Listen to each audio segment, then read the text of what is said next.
नमस्कार दोस्तों। आज मैं कुछ चीज़ें लेके आया हूँ। सोलो प्रोप्राइटर या स्मॉल बिजनेस आइडियाज़ हैं। स्मॉल बिजनेस आइडियाज़ और सोलो प्रोप्राइटर मतलब जो एक ही व्यक्ति जिसको काम कर सकता है। मैं ये नहीं बोल रहा हूँ कोई फैक्ट्री डालना है, कुछ डालना है। सिंपल सा एक सिस्टम है, आपको शॉप खोलनी है। अब आइडियाज़ क्या क्या हैं, हर एक आइडिया के बारे में मैं आपको बताऊंगा। कोई भी दुकान खोलने के लिए या कोई भी शॉप खोलने के लिए या प्रोप्राइटर बनने के लिए कुछ चीज़ें कॉमन होती हैं और कुछ चीज़ों में डिफरेंस आ जाता है। मैं आइडियाज़ भी बताऊंगा आपको, साथ में उनके अंदर क्या क्या चीज़ें चेंजेस करनी है, क्या करना है, वो भी सारी चीज़ें मैं आपको डिस्कस करूंगा। तो सबसे पहले क्या होता है, हमें कुछ चीज़ें देखनी चाहिए। जैसे सोलो प्रोप्राइटर अगर आप बन रहे हैं या स्मॉल बिजनेस आप कोई भी डालना चाह रहे हैं, तो उसमें 3 चीज़ें बहुत इंपॉर्टेंट हैं, 4 चीज़ें। पहली चीज़ आपका मार्केट रिसर्च।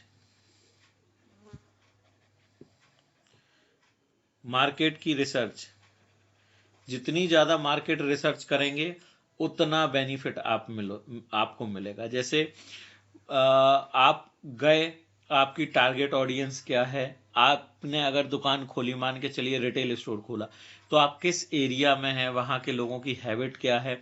अगर आपने ये रिसर्च कर लिया तो आप इजीली बिजनेस कर सकते हैं।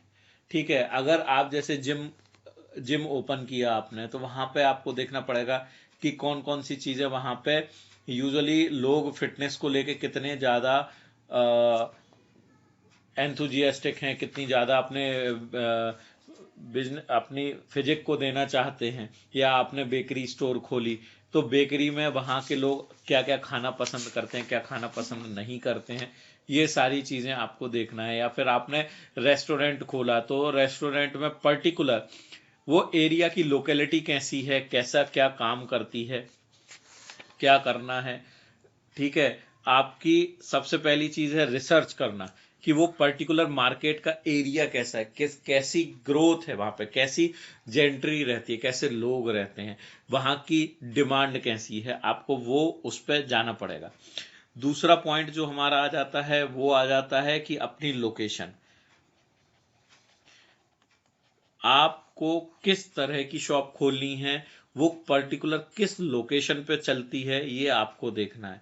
अब मान के चलिएगा कि आपको एक बहुत अच्छी फूलों की दुकान खोलनी है, फ्लोरल शॉप्स ओपन करनी है। ठीक है, अब फ्लोरिस्ट बनना है। अब आप दुकान खोल के बैठे हैं ऐसे एरिया में जहाँ पे फूलों का कोई मतलब नहीं, 2-3 चीज़ें हैं, आसपास मंदिर हो तो भी आपकी फूलों की दुकान वैसे नहीं तो दूसरी तरह से चल जाएगी। या फिर बहुत ज़्यादा क्राउडेड एरिया हो कि जहाँ पे नीड ही रहती है कि वहाँ पे फ्लोरल शॉप्स चलेंगी। अब आर्ट गैलरी आपने खोली, तो आर्ट गैलरी ऐसा तो है नहीं कि हर एक मिडिल क्लास और लोअर मिडिल क्लास लोग जाके सीनरी खरीदें और आर्ट अपने दीवारों पे लगाएं। वो अपनी नीड पहले देखते हैं। तो ये डिपेंड करता है कि उसके लिए हमने कौन सी लोकेशन चूज़ की है। तो ये सारी चीज़ें डिपेंड करती हैं कि लोकेशन सबसे ज़्यादा इम्पॉर्टेंट है। किसी भी बिजनेस को चलाने के लिए लोकेशन बहुत ज़्यादा मैटर करता है। जैसे आपने बुक स्टोर डालनी है, तो आपको ये देखना है कि आसपास स्कूल हो, कोचिंग क्लासेस हों, ऐसे एरियाज़ हों जहाँ पे बहुत ज़्यादा बुक्स, पेन पेंसिल की नीड हो। अब आपने बुक स्टोर डाल ली जहाँ पे बुक्स का दूर दूर तक कोई लेना देना नहीं, कोई पढ़ने वाले छात्र नहीं है, तो वहाँ पे आपकी बुक चलेगी नहीं। कॉलोनी के अंदर बुक स्टोर बहुत कम चलती है, लेकिन अगर स्कूल के आसपास डालेंगे तो उसकी उतनी ही ज़्यादा डिमांड बढ़ती है। टॉय स्टोर अगर आपको डालना है तो उसके लिए आपको लोकेशन देखनी है। तो ये डिपेंड करता है कि हम कैसे कैसे लोकेशन देखते हैं, और लोकेशन हम उसी हिसाब से हमें रखना ज़रूरी है। फिर इसके बाद में आ जाता है जो तीसरा पॉइंट होता है। तीसरा पॉइंट होता है हमारे पास में स्टाफ। क्योंकि आप कोई छोटे से छोटी दुकान भी खोलेंगे, आपको 1 या 2 लोग तो आपको स्टाफ में रखने ही पड़ेंगे। नीड है, मतलब बहुत कम ऐसी शॉप्स हैं कि जो थोड़ा सा स्केल आपने बड़ा किया और उसमें आपके पास में लोग नहीं हैं, अकेले आप काम नहीं कर सकते हो, चाहे वो ग्रोसरी स्टोर हो, चाहे बुक स्टोर हो, चाहे फ्लोरिस्ट स्टोर हो। हमें काम करवाने के लिए किसी ना किसी को रखना ही पड़ेगा। तो जो आप स्टाफ चूज करते हैं किसी भी बिजनेस को चलाने के लिए, स्टाफ की ज़रूरत है। तो वो स्टाफ ट्रेंड होना चाहिए, ट्रेंड स्टाफ होना चाहिए। अगर ट्रेन नहीं है, ट्रेंड स्टाफ नहीं है, तो डेफिनेटली आप जितना पॉजिटिव में जाएंगे उससे कहीं जल्दी आप नेगेटिव में भी जाएंगे। मान के चलिएगा कि स्टाफ को तौलने की आदत है कोई भी सामान को, ठीक है, सामने वाले को पता ही नहीं है कि वेइंग कैसे की जाती है, कितना ज़्यादा जाना चाहिए, कितना कम जाना चाहिए सामान, क्योंकि वेइंग मशीन में एक एक ग्राम मैटर करता है। तो वही चीज़ है कि वो आपको उतना ही ज़्यादा नुकसान पहुंचा सकता है। तो जो आप स्टाफ रख रहे हैं, अभी आपने मान के चलिए मेडिकल स्टोर खोला, अगर आपके स्टाफ को पढ़ना ही नहीं आता है तो मेडिकल स्टोर में भी क्या काम करेगा। या आपने बुक स्टोर खोली और किसी पर्टिकुलर बुक को मांगा, उसको पता ही नहीं है कि कौन सी बुक उठा के ला के देनी है, तो आपके लिए उतनी ही बड़ी मुसीबत खड़ी कर सकता है। तो इसमें सबसे बड़ा इंपॉर्टेंट पॉइंट क्या आ गया हमारे पास में कि स्टाफ हमारे पास में कैसा होना चाहिए। ठीक है, फिर इसके बाद में आ जाता है आपका कस्टमर सर्विस और मार्केटिंग। ये डिपेंड करता है आपकी इंडिविजुअलिटी पे। ठीक है, आप कैसे कैसे करेंगे। ठीक है, अब मैं आपको कुछ आइडियाज देने जा रहा हूं जिनमें डिफरेंट डिफरेंट, ये तीन चीजें तो हर चीज हर किसी के लिए कॉमन होती हैं। एक मार्केट रिसर्च, एक लोकेशन, और एक स्टाफ। मार्केट और लोकेशन जितनी भी है, स्टाफ जो भी हमें रखना है वो कैसे रखते हैं, क्या करते हैं, कैसे नहीं करना है, ये सब चीजें हमें सोचनी है, समझनी है, और उसके बाद ही आगे करेंगे। तो अब हम स्टार्ट करते हैं अपने आइडियाज के बारे में। ठीक है, तो पहली चीज मैं आपको रिटेल स्टोर से बात करता हूँ। रिटेल स्टोर का मतलब होता है कि जो हमारी डेली रूटीन की खाने पीने की चीजें होती हैं, ये डिपेंड करता है। तो जैसे मैंने बोला था, मार्केट में हमने रिसर्च किया, तो पहली चीज आ गई अपनी, जो पहली चीज मैं आपको बता रहा हूं, retail store. Solo proprietor, individual एक आदमी इस दुकान को खोल सकता है, लेकिन इसके लिए आपको पहले तो मार्केट देखना होगा, लोगों की खरीदने की आदत है। अब मान के चलिएगा कि पर्टिकुलर किसी एरिया में आप बैठे हुए हैं जहाँ पे बहुत अच्छे लोग रहते हैं, बहुत बहुत ज़्यादा रिच लोग रहते हैं, और वहाँ पे आप कोई लोकल प्रोडक्ट लेके आएंगे अपनी शॉप पे, तो उसके चलने के चांसेस उतने ही कम हो जाते हैं। और अगर क्योंकि आदमी एक्सपेरिमेंटल कम होता है, ये भी डिपेंड करता है। कई बार क्या होता है, प्रोडक्ट बहुत अच्छा है, लोकल प्रोडक्ट बहुत ज़्यादा अच्छा होता है, लेकिन वो मार्केट से आउट हो जाता है क्योंकि कुछ ऐसी दुकानों पे रखा जाता है जिस पे उसकी खपत होती ही नहीं है। तो उसमें दोनों के लिए, कंपनी के लिए as well as the retailer store के लिए, दोनों के लिए घाटा है। तो हमें सबसे पहले क्या देखना है कि हमारी जो जेंट्री है, हमारी जो कस्टमर है, वो कैसे और क्या खरीदता है। फिर वही चीज़ है, लोकेशन, बहुत अच्छी लोकेशन, आपको जितनी रनिंग लोकेशन मिलेगी उतना ज़्यादा आपके लिए बेनिफिट हो जाता है। सबसे ज़्यादा ज़रूरी होता है हमारे पास में हम लोगों को कैसे टारगेट करेंगे। थर्ड पॉइंट जो चीज़ आ जाती है रिटेलिंग स्टोर में, कि हमारी जो टारगेट पॉपुलेशन है वो कैसी होनी चाहिए, किस कैटेगरी की होनी चाहिए, लोग क्या मांगते हैं, क्या देते हैं। और चौथा पॉइंट आता है कि हमारे पास में क्या क्या चीज़ें हैं, हमें क्या चीज़ रखनी है। कई बार क्या होता है, एक सुपर स्टोर हमने खोल लिया, ठीक है, उस सुपर स्टोर में अगर मान के चलिएगा कि दूर दूर तक कहीं पे भी स्टेशनरी नहीं है, आपको थोड़ा सा, आपने खाने पीने की चीजें रख ली, फूड आइटम्स रख लिए, फिर इसके बाद में दूसरा आपने स्मॉल स्टेशनरी रख ली, आपने तीसरी चीज आपने उसके साथ में some kind of ice cream and cold drinks.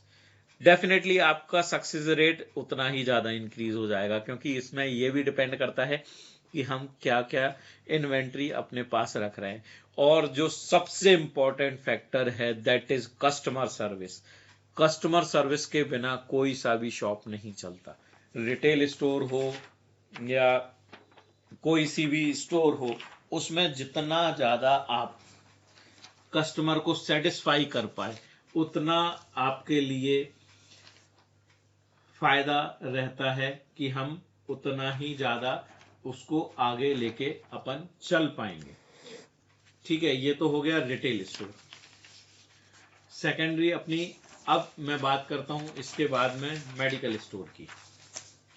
Medical store, अच्छा एक और चीज मैं आपको बताता हूं, रिटेल स्टोर के लिए आपको बहुत ज्यादा चीज नहीं लगती है। लाइसेंसिंग में आपको नगर निगम या म्युनिसिपल कॉरपोरेशन, जो भी आपके यहाँ चलता होगा, उससे लाइसेंसिंग लेनी होती है, उतने में आपका काम बन हो जाता है। उसके अलावा अगर आपका रिटेल स्टोर बहुत बड़ा है तब आप जीएसटी वगैरह उस पर अप्लाई करके जीएसटी वगैरह ले सकते हैं।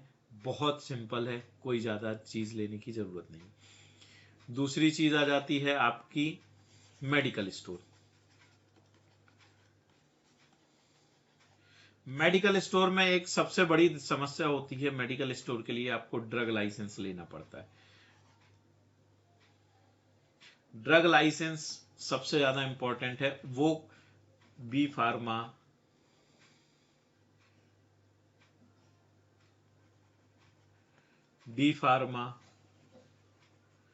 ठीक है ना, लोग ले सकते हैं।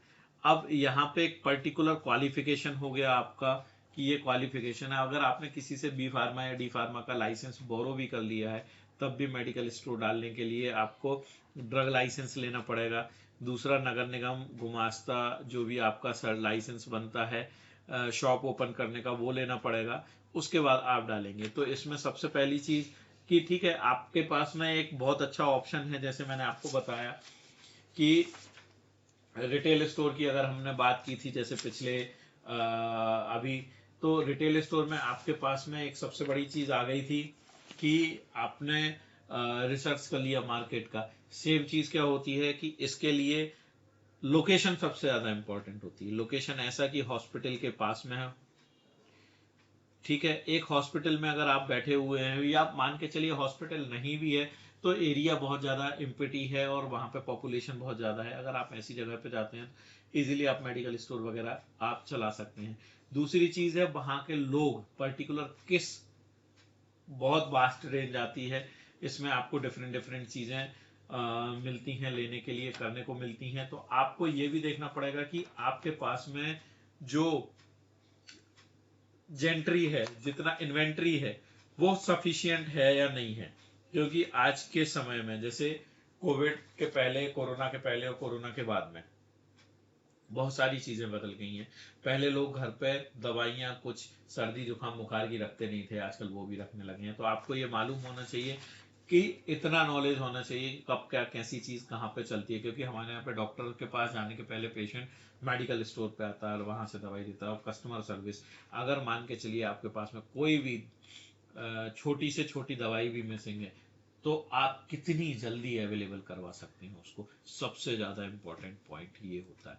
फिर इसके बाद में हम बात करते हैं क्राफ्ट स्टोर की।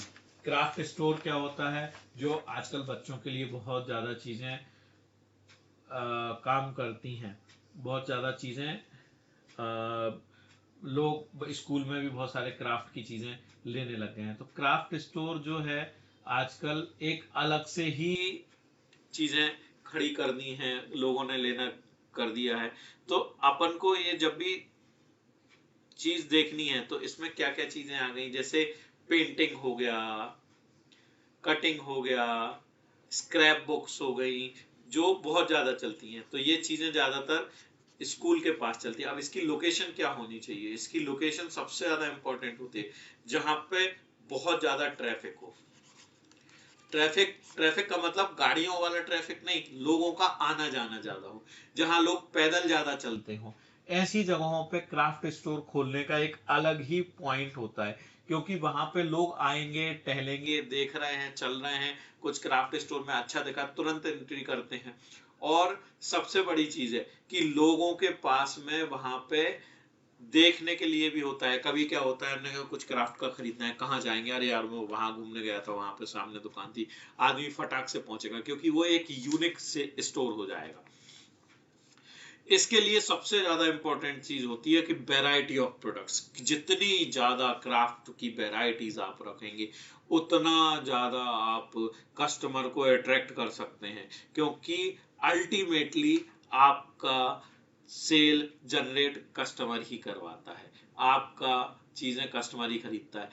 अगर मान के चलिए वो कस्टमर आपसे 5 किलोमीटर दूर भी रहता है सिटी में, लेकिन अगर आपके पास में इन्वेंट्री बहुत ज्यादा है, वैरायटी बहुत ज्यादा है, तो वो आपके पास 5 और 10 किलोमीटर ना देखते हुए आके आपकी ही शॉप से चीजें खरीदेगा। और इसमें सबसे ज्यादा इंपॉर्टेंट चीज होती है कस्टमर सर्विस। जितनी अच्छी सर्विस देंगे आप, उतना ज्यादा फायदा। हाँ, इसके साथ एक और चीज, मैंने मार्केटिंग के बारे में बताया था कि मार्केटिंग करना जरूरी है। सोशल मीडिया पे आप जा सकते हैं, आप इंस्टाग्राम, फेसबुक, बहुत सारी जगहों पे आप मार्केटिंग कर सकते हैं। वहां पे धीरे धीरे बहुत सारी चीजें आप खड़ी कर सकते हैं जिनसे आपको बेनिफिट मिल जाएगा। तो ऐसी चीजों का मार्केट करना जरूरी है, क्योंकि जितना ज्यादा ये मार्केट में जाएगा उतना ही अच्छा आपको इसका रिस्पॉन्स मिलेगा।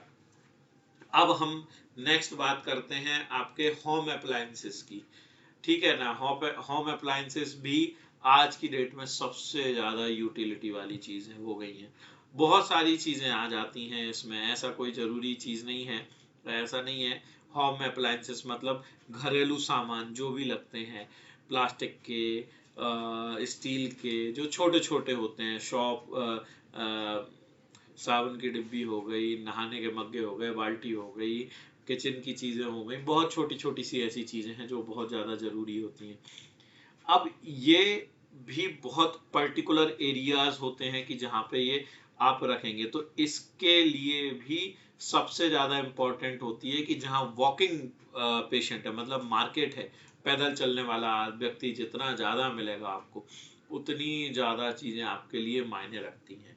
तो आप यहाँ पे होम अप्लायंसेस लाइंसेस भी रख सकते हैं, घरेलू सामान जितने भी होते हैं उसके लिए। आजकल होम अप्लायंसेस में बहुत सारी चीजें आ गई हैं, आप मान के चलिएगा कि इतनी ज्यादा चीजें मार्केट में अवेलेबल हैं कि लोग भटकते हैं चीजें लेने के लिए। तो सबसे बड़ी चीज है, आपको इसमें इन्वेंट्री बहुत ज्यादा रखनी पड़ेगी। जैसे मान के चलिएगा कि पिज्जा कटर है, या आप मान के चलिएगा कि स्टूल है, आप 10 टाइप के स्टूल आते हैं, तो आपके पास में हर टाइम सारे अवेलेबल होने चाहिए। अगर एक आध चीज की मिसिंग है तो आप उसको मंगा के वापस से फुलफिल, थोड़ा सा खर्चे का काम भी है, पैसा भी ज्यादा लग जाएगा, लेकिन उसका यूज आज नहीं तो कल आपको मिलेगा। और सबसे ज्यादा, जितनी ज्यादा वैरायटी उतना ज्यादा सेल।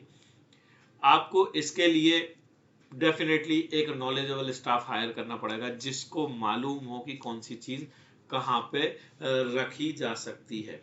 अब हम बात करते हैं होम यूटिलिटी। यूटिलिटी मतलब आप मान के चलिएगा कि hardware,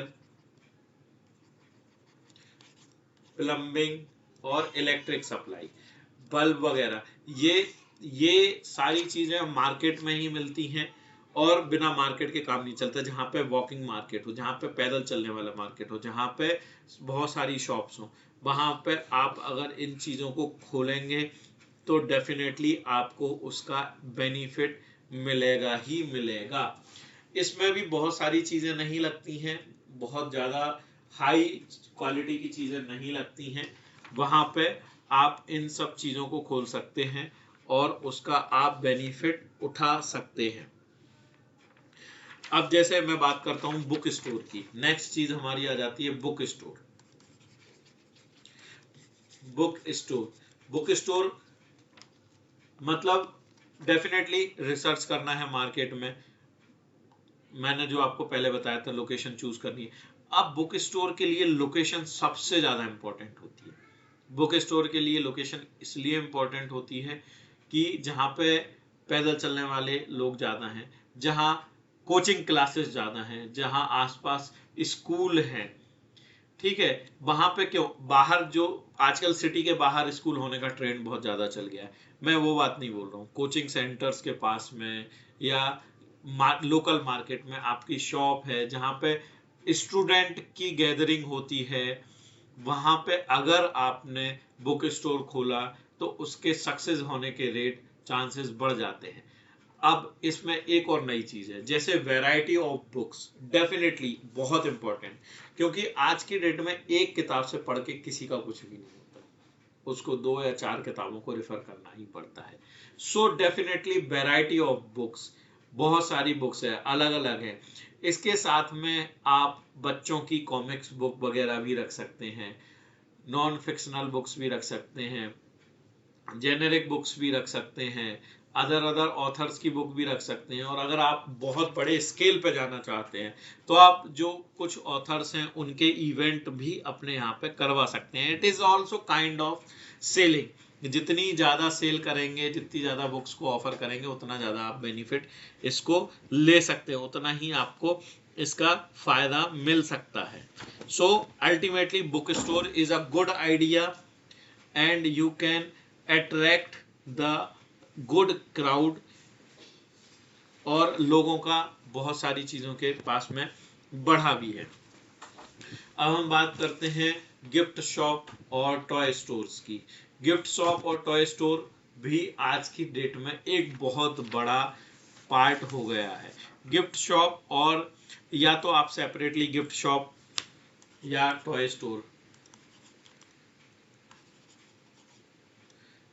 and toy store, gift shop और टॉय स्टोर को क्लब भी कर सकते हैं और सेपरेटेड भी खोल सकते हैं। लेकिन दोनों में बहुत अच्छा है, आजकल ट्रेंडिंग में भी है। लोग पहले के समय में लिफाफा देना पसंद करते थे, आजकल उसकी जगह पे गिफ्ट देना भी पसंद करते हैं। सो आप चाहें तो इसको भी खोल सकते हैं, लेकिन इनको खोलने के लिए सबसे ज्यादा इंपॉर्टेंट वही है, मार्केट में खोलेंगे तो ज्यादा बेटर है। जैसे मैंने बोला था, रिटेल स्टोर आप किसी भी जगह खोल सकते हैं, मेडिकल स्टोर भी किसी भी जगह खोल सकते हैं, एक पर्टिकुलर ऐसा कोई एरिया नहीं होता है। लेकिन कुछ दुकानें होती हैं जिनको मार्केट में ही खोलना पड़ेगा, तभी चल पाएंगी। क्योंकि अगर बिना मार्केट के आप खोलेंगे, गिफ्ट शॉप हो गया, टॉय स्टोर हो गया, फर्नीचर स्टोर हो गया, होम अप्लायंसेस हो गए, ये ऐसी चीजें हैं जहां पे आपको मार्केट में ही खोलनी पड़ेंगी। और सबसे बड़ी चीज है गिफ्ट और टॉय, वैरायटी इनमें सबसे ज्यादा लगती है। जितनी ज्यादा वैरायटी उतना ज्यादा सक्सेस रेट, क्योंकि टॉय और गिफ्ट दोनों बाई चॉइस लिए जाते हैं।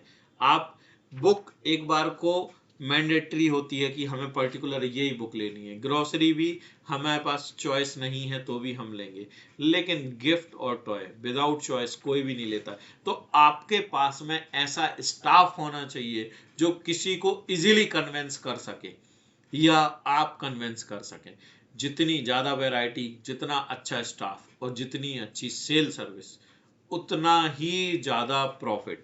आप अगर उसको देखेंगे कि आपने स्टाफ अच्छा नहीं है, आप सर्विस नहीं दे पा रहे, आपके पास वैरायटी नहीं है, तो डेफिनेटली कोई भी रुकेगा नहीं। और फिर उसके बाद परमानेंट आपके ऊपर एक ठप्पा लग जाता है कि ये दुकान पे बहुत ज़्यादा चीज़ें नहीं मिलती हैं। धीरे धीरे करके लोग आना बंद कर देंगे और आप फेलियर की तरफ चले जाएंगे। सक्सेस होना है तो आपको मल्टीपल चीज़ें भर के रखनी पड़ेगी। एक और चीज़, कोई भी चीज़ पुरानी नहीं होती है, आज नहीं तो कल वो घूम फिर के ट्रेंडिंग में आती ही आती है।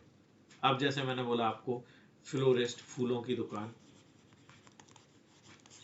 फ्लोरिस्ट अगर आप बनना चाहते हैं तो इसके लिए मैंने आपको जैसे बताया था कि इसके लिए भी लोकेशन सबसे ज़्यादा इम्पोर्टेंट है। सबसे पहले तो आपको फ्लोरिस्ट बनने के पहले इस बिजनेस को समझना पड़ेगा कि आप फूलों की दुकान खोल रहे हैं तो कौन से फूल चलते हैं, कैसे फूल चलते हैं, कैसा बुके बनता है, किस तरह का बुके बनता है, किस एरिया में कौन सा बुके चलेगा, किस व्यक्ति को क्या पसंद आ सकता है।